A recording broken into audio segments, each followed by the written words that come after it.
Carl Jung once said, "The most terrifying thing is to accept oneself completely." He taught that archetypes live beneath our surface, ancient patterns that pull, seduce, and shape who we become. Among them, the dark feminine is the one most feared, most shunned, and most potent. The culture rewards the mother, the nurturer, the compliant lover. But where those roles are enforced and valorized, a hidden counterforce grows in silence: desire, rage, hunger for power, the instinct not to be tamed. The dark feminine is not inherently malicious. She is the lost half of the psyche, the rejected will, the fierce protectress, the voice that commands, "Not like this." When a woman integrates this shadow, she does not become less human, she becomes more whole. And that wholeness can appear terrifying to everyone who relied on her half-emptied heart. Think of the dark feminine as a subterranean river. For years it may run quiet and unseen, nourishing others while its bank erodes. Then the river rises. It does not ask permission. It reshapes the landscape. Jung named this process individuation, reclaiming the parts of yourself you were taught to bury. Tonight, we walk through 10 faces of that river: Lilith, Kali, Hecate, Medusa, Persephone's shadow form, the siren, the witch, the destroyer, the dark mother, and the sovereign. Each is a lesson in refusal, transformation, boundary, and reclamation. Each reveals how what we call dangerous in a woman is often the exact medicine she needs to heal herself. If you have been schooled to be small, to apologize for presence, to dim your desire so others may shine, the dark feminine will seem like rebellion. If you have used gentleness to survive, these archetypes will feel like liberation. The cultural story calls her monstrous, because monsters threaten the unequal order. Jung tells a different story. Integration, even when fierce, is a path back to the soul. We begin with Lilith, the woman who refused to bow. Lilith is the first woman who said no. In myth, she refused to be property, refused to kneel, and for that, she was cast out. Psychologically, Lilith is the eruption of what was repressed by politeness and obedience, the part that will not tidy itself for someone else's comfort. Jung saw the shadow as the repository for all the traits the ego disowns. Lilith is the feminine shadow claiming voice. She comes when a lifetime of small erasers accumulates into a single, clarifying refusal. No more apology for existing. The Lilith moment is often terrifying precisely because it is clean and final. It doesn't beg, bargain, or explain. It cuts ties that are rotten and leaves nothing to salvage. For those who linger in dependency on another's concessions, Lilith appears monstrous. For the one who reclaims herself, Lilith is liberation's first flame. When Lilith rises, social scripts unravel.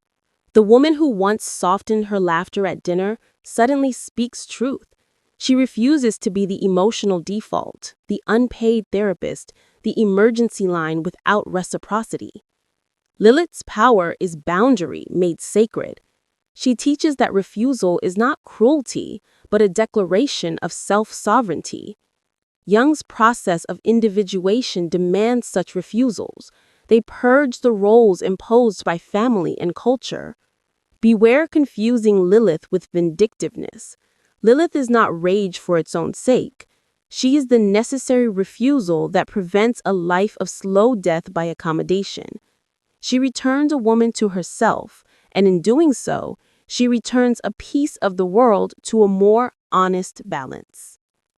Kali is the goddess who devours falsehood. Where Lilith refused to bow, Kali destroys what must be destroyed. Jung recognized that psychic death precedes psychic rebirth. Kali's fury is the surgical fire that burns away illusions, attachments, and relationships that live on borrowed terms.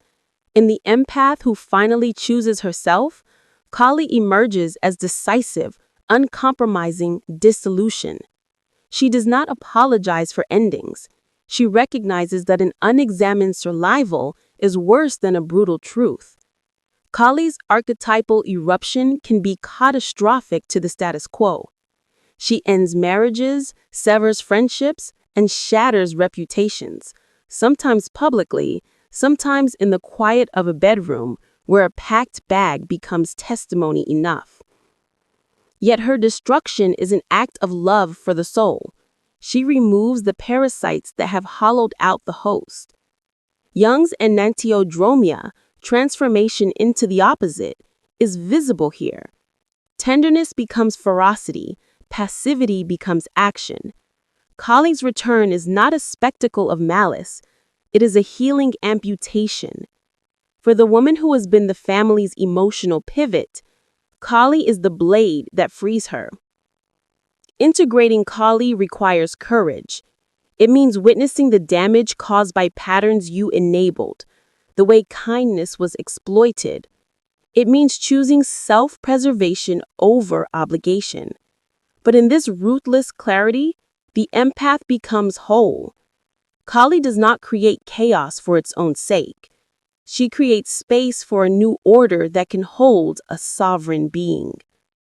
Hecate guides those who stand at thresholds. Her realm is the crossroads, the liminal place where choices split into different worlds. Jung loved liminality because individuation happens there, between who you were and who you will be.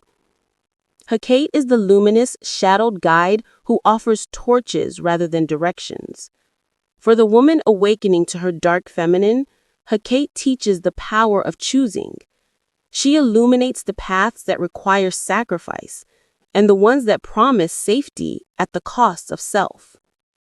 In practice, Hecate's presence is the late-night decision not to return to an abusive bed, the quiet acceptance that a familiar family role must change, the willingness to face solitude rather than be a mirror to another's emptiness. Hecate's ritual is not spectacle. It is the small, repeated choosing that reorients a life. Jung's individuation is less about huge theatrical gestures and more about these repeated small crossings. Each no, each boundary, each night you choose yourself over the old script is a torch Hecate hands you. Hecate also brings the companions of the night, ancestral echoes, dreams, the subtle languages of omens. She asks for attention to the signs. She demands that you take responsibility for how you cross. The empath guided by Hecate learns to step through doors with both courage and reverence, knowing some bridges close behind them forever. Medusa is the monstrous face the world recoils from, but Jung would point out that Medusa is a guardian of honesty. Her petrifying gaze freezes illusions, making pretense impossible. In the dark feminine, Medusa is the ability to make others face who they truly are, and to reflect your own truth back without flinching. For the empath who has long softened reality to keep peace, Medusa's return is honest and devastating. She reveals the ugliness that masqueraded as necessity, the way your compassion was weaponized, the way your kindness masked someone's cruelty. Medusa's power can frighten because it produces consequences. People who relied on a softer mirror may panic when shown a harsher reflection. Yet Medusa's gift is mercy in the long view. Better a moment of shock than years of delusion. Jung taught that shadow projection causes us to see what we deny in others. Medusa forces reintegration by making the projection visible. She is not vindictive, she is clarifying. When a woman becomes Medusa-like, she no longer tolerates illusions in relationships, whether romantic partners who gaslight or friends who manipulate. She becomes a mirror that demands authenticity. Integrating Medusa is learning to hold strong gaze without cruelty. It is to reveal truth and still offer choice. It is to become the terrifying and loving mirror that ends a cycle of deceit. Persephone's myth is the story of descent and return. In Jungian hands, she becomes the archetype of seasonal death and rebirth within the soul. The dark feminine in Persephone's shadow form is the one who has been taken, compromised, or made to feel small, and who returns not as the innocent maiden, but as the queen of the underworld. This Persephone recognizes the economy of power and refuses the naive bargaining that once enabled her capture. For the empath, Persephone's return is the reclaiming after exploitation. It is the slow, sovereign rise from a winter of being used into a reign of autonomy.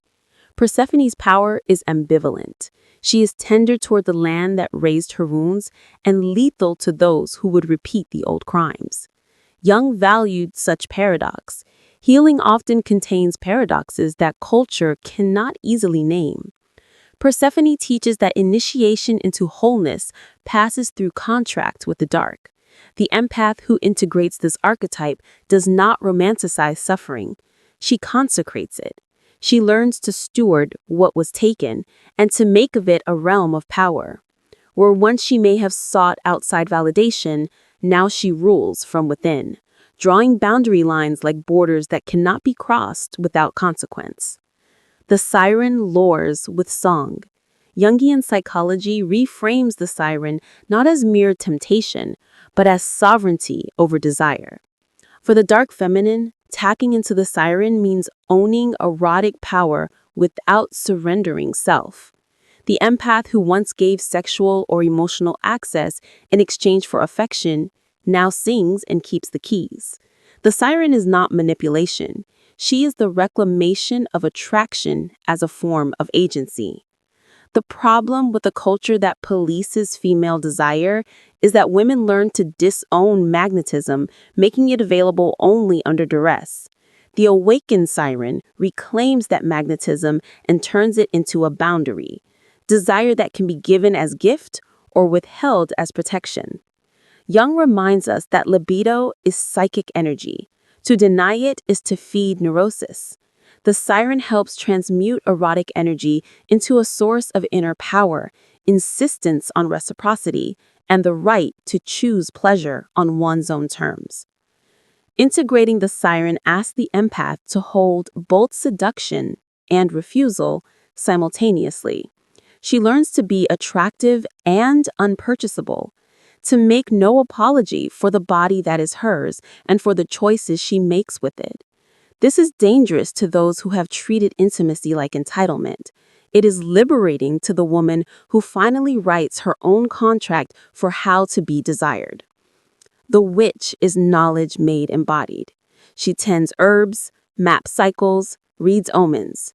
Jung saw the wise woman archetype as part of the shadow tradition, knowledge that threatened hierarchical power because it empowers ordinary people. The dark feminine as witch is the reclaiming of ancestral knowledge, the crafting of private rituals that honor the boundary between the soul and the crowd. For the empath, the wit stage is where practical sovereignty grows. It's not flash, it is method. She learns rituals, small acts that anchor dignity, refusing to answer at 2 a.m., a nightly reclaiming practice, a list of non-negotiables. She studies the patterns of relationships like a botanist cataloging poisonous plants. Jung thought individuation required building a ritual life to sustain the self against external pressures. The witch supplies that architecture. The witch also knows how to work with words, symbols, and small, precise actions. Her power is quiet and stubborn. She crafts containers for her energy and calls them holy. Those who mock ritual misunderstand power. Ritual makes intention visible, and that visibility changes everything. Integrated, the witch offers the empath both refuge and strategy. Here I paired two faces that often overlap, the destroyer and the dark mother. The destroyer ends systems that harm, but the dark mother loves with ferocity that protects rather than smothers. Jung's shadow contains both because the psyche needs fierce closure and uncompromising nurturance. The destroyer cuts away dependencies that have calcified into abuse. She refuses to preserve institutions at the cost of a child's or a woman's soul. The dark mother, in turn, offers love that educates and shields, not the soft, indiscriminate caretaking that risks annihilation. For the empath, this combination crystallizes into a new ethic. Love is not permission to exploit. The dark mother defends boundaries the way a guardian shields a nest. She will exile toxicity and raise those who can meet her intensity. Loved ones who were once comforted by easy access now find a keeper who requires respect. Jung's idea of integration means that love without teeth is incomplete. The mature psyche knows both how to cradle and how to strike. This stage is a test of commitment. Can the empath care without self-sacrifice? Can she hold fierce love that asks for growth? In truth, this is the point where her love becomes rare and sacred. It heals by demanding reciprocity. It protects by refusing to permit slow destruction. The final face is the sovereign. Jung's individuation aims at a psyche that no longer borrows authority from others. The sovereign is not crowned by society, but by inner law. She is calm, measured, and impenetrable, not because she is cold, but because she is complete. She loves, creates, and commands from a center that neither begs nor performs. The empath who reaches the sovereign stage has absorbed all the dark faces into a single integrated presence. Lilith's refusal, Kali's purification, Hecate's choice, Medusa's truth, Persephone's return, the siren's agency, the witch's craft, the destroyer's boundary, and the dark mother's fierce tenderness. All these now compose a wise, sovereign whole. This woman moves differently. She does not warn. She does not explain. She radiates limits so clear that manipulation cannot find purchase. To the world, she may appear unreachable. To the soul, she is simply at home. Jung believed the goal is not perfection, but wholeness. Accepting the shadow transforms the monster into direction. The sovereign rules an inner kingdom where value is intrinsic. She no longer trades pieces of herself for belonging because she recognizes belonging can only be mutual. If you are an empath listening, this final line is an invitation. Your sensitivity is not a sentence. It is the raw material for a sovereign life. Integrate the dark, tend the rituals, say no when necessary, and reclaim your right to be both soft and unassailable. The dark feminine is not a threat to be tamed. It is the medicine you have been waiting for.